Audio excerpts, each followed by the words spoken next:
Beberapa waktu terakhir nama pejabat di Kejaksaan Tinggi DKI Jakarta jadi sorotan.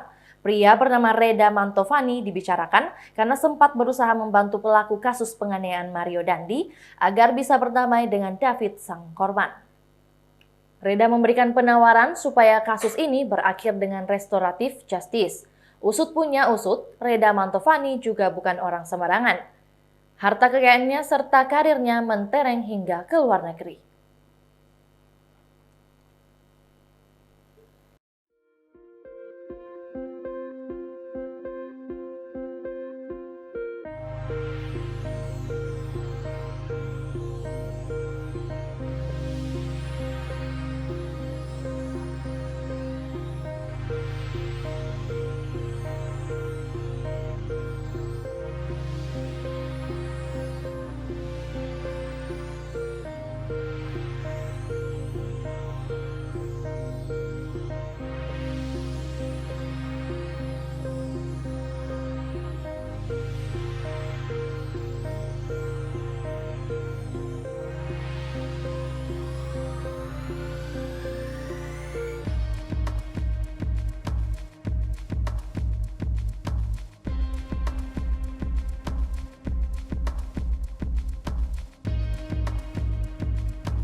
Itulah tadi berita hot news kita pada hari ini. Saksikan berita hot news lainnya hanya di kanal YouTube dan Facebook Tribun Timur.